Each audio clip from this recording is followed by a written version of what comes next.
Hello, welcome back to Digital Wandering. And today I wanted to talk about smartphones, older smartphones, and their uses. I generally do not recommend using old tech that's unsupported.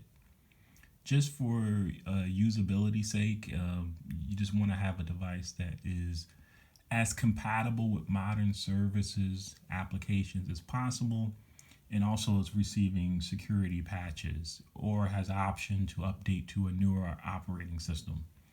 So, generally, I do not suggest using old devices as your primary smartphone or computer. But, situations sometimes force you to utilize these devices for important tasks or as your main computing device.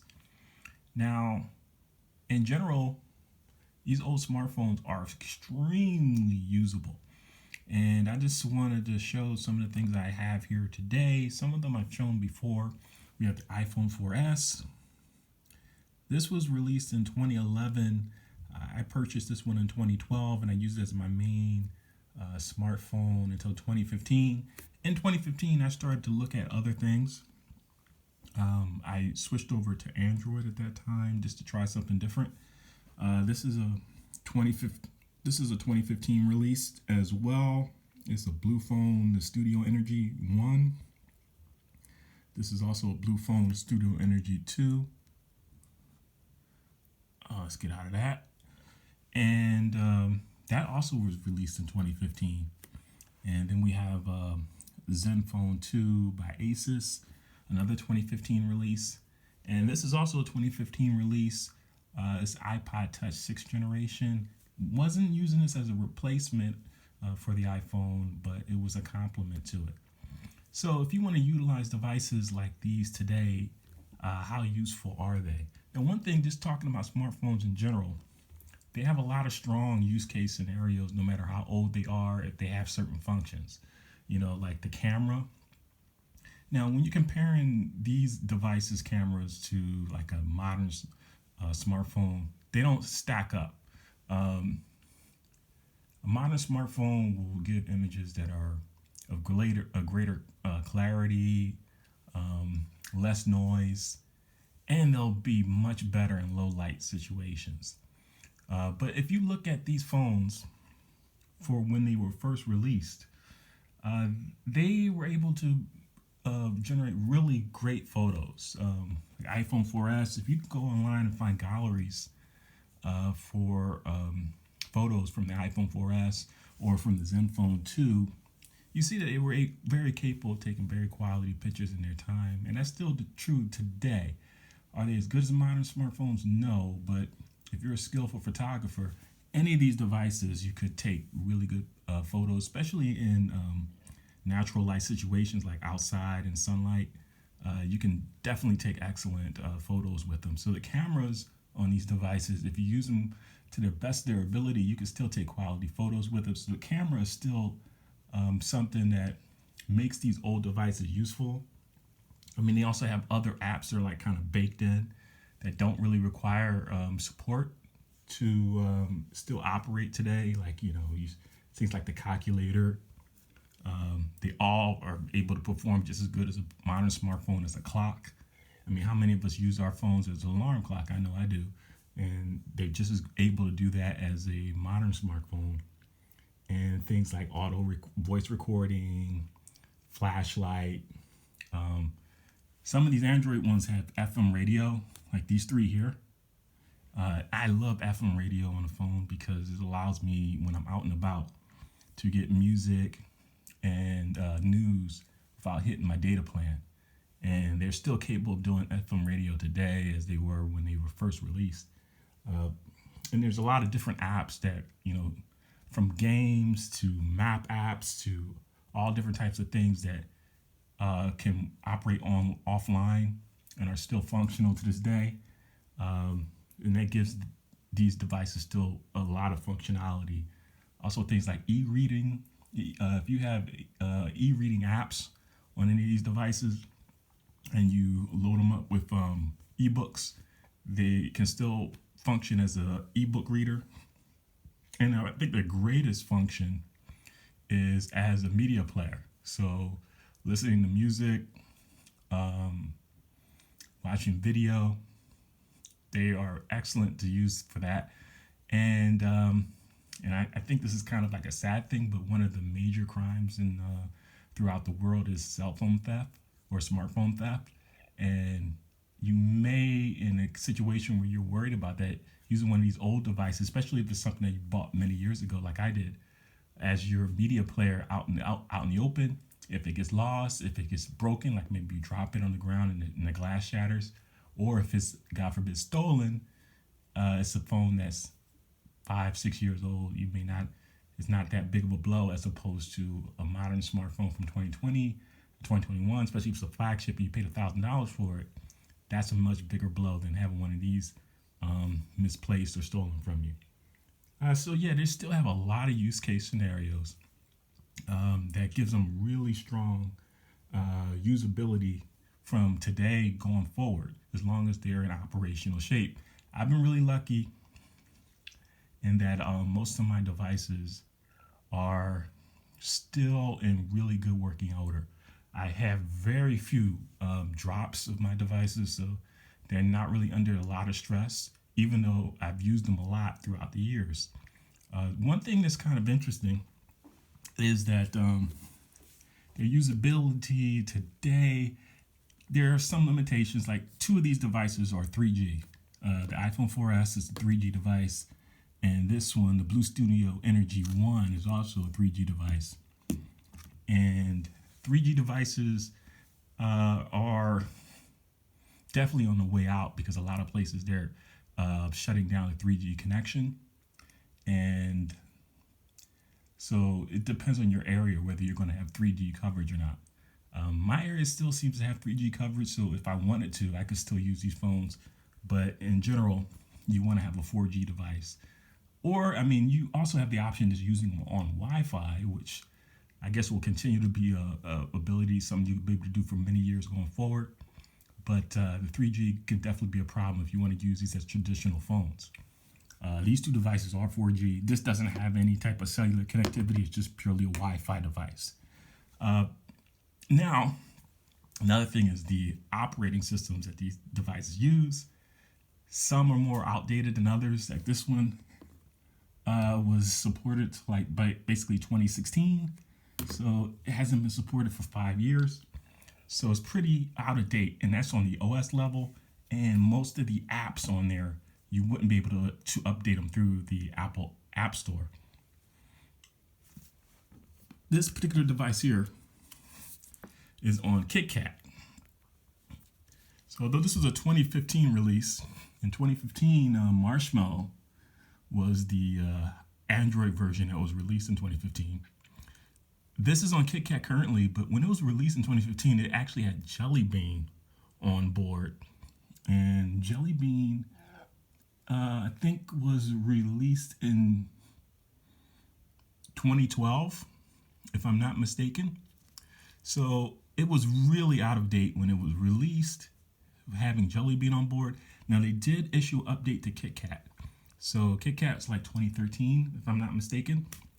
So still out of date for 2015, but it's not as out of date as Jelly Bean. And so this is stuck on KitKat now.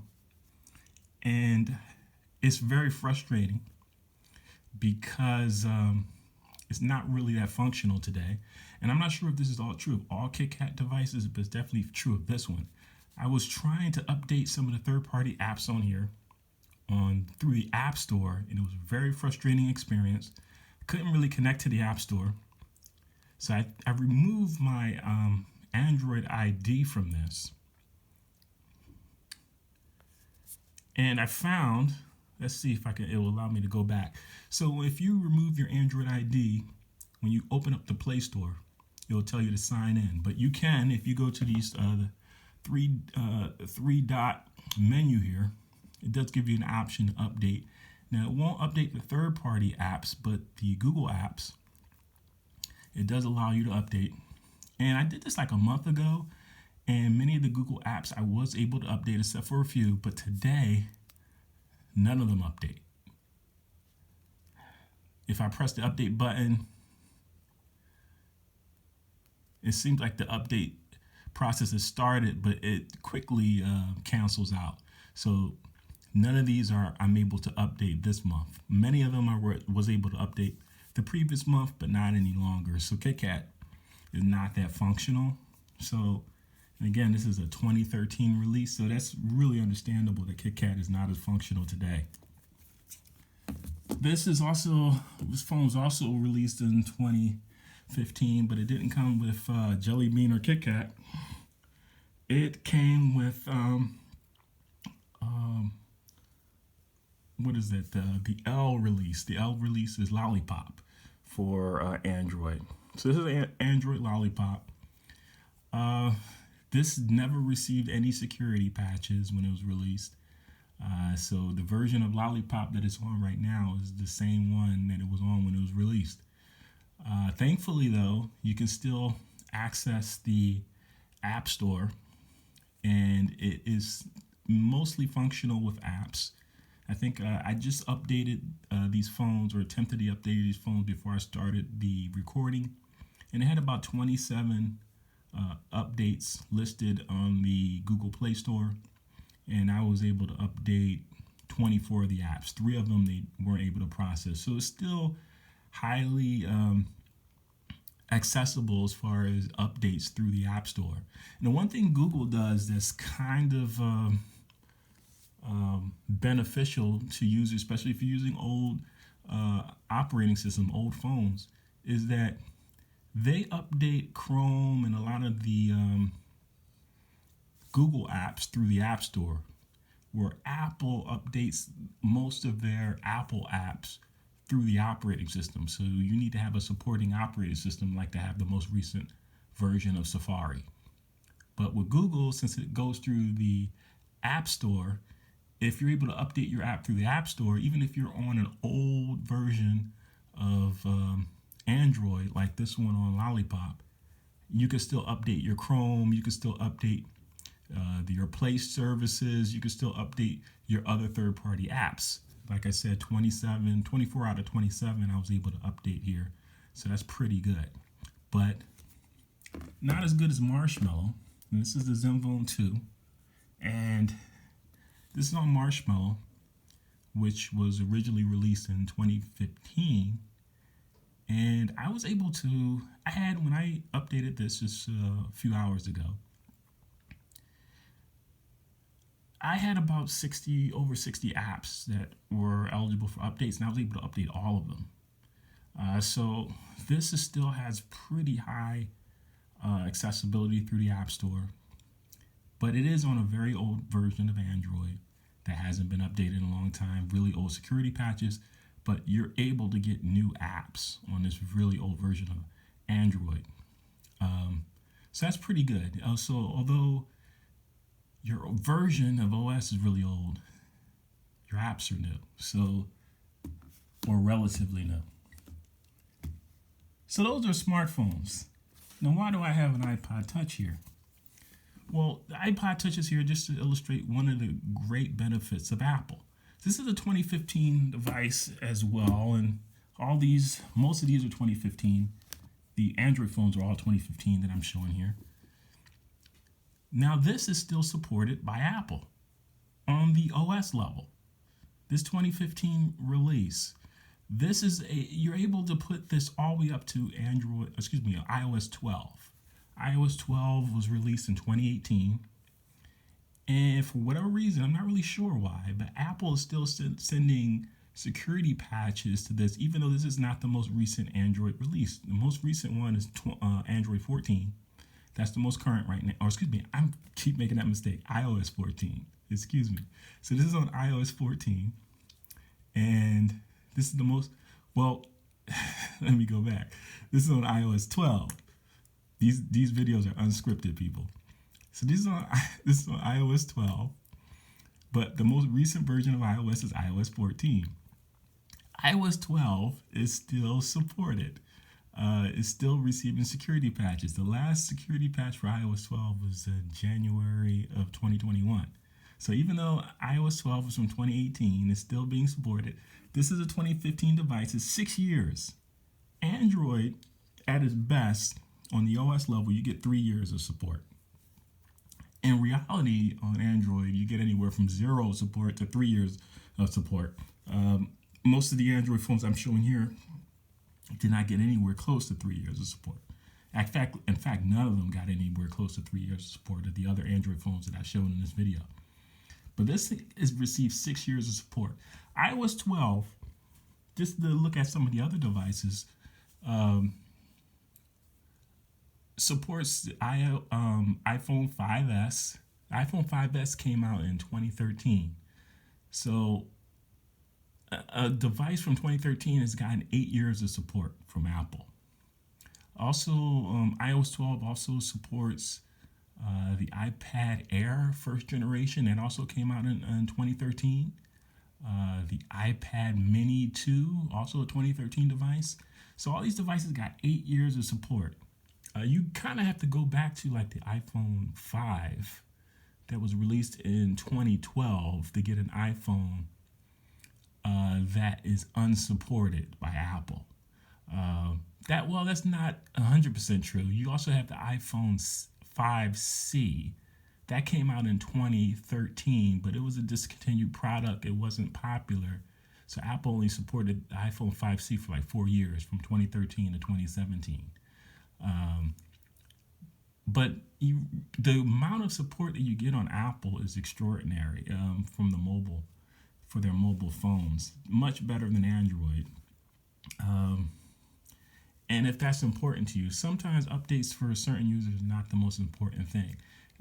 YouTubers, for the most part, are reviewing newer devices. So support doesn't really come into the equation because they're going from new device to new device. They're using the device for a few months and then going over to the new release and reviewing that. So they don't really review things for the long term, for the most part. And retro reviewers don't really talk about updates and length of updates really as well.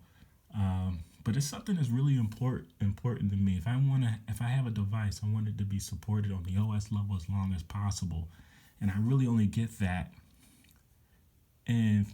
through Apple.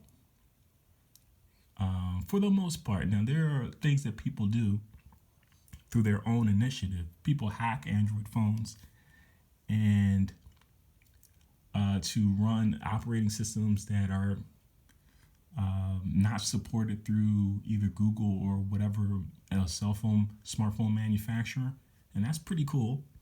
But I don't really like the process of hacking the phones. You really have to. There's not any real support network. You really have to depend on just random people in forums and on websites. And it's just not a comfortable experience for me. I need to have a really strong support network that you don't really get. At least it's not pleasing to me. Let me just say that. I don't knock it. I understand a lot of people use that to get the most out of their devices and use them as long as possible, which is what I do as well. But it just doesn't feel. It's just not a fun experience for me, and it's so much work to try to get even simple things working on these hacked devices. So a couple of times I rolled back the device to the natural operating system that it was able to support, as opposed to trying to get it on the most recent through these crazy hacks. But they are valuable, and if you're good with it, definitely go that route. But yeah, that's one of the things I really like about Apple, about the long support that they give their devices that you really don't find on other big platforms. So yeah, that's just some things I wanted to talk about old smartphones that can really go on forever. But this video is long enough, and there's plenty more videos to come. So thank you for tuning in. This is Digital Wandering signing off.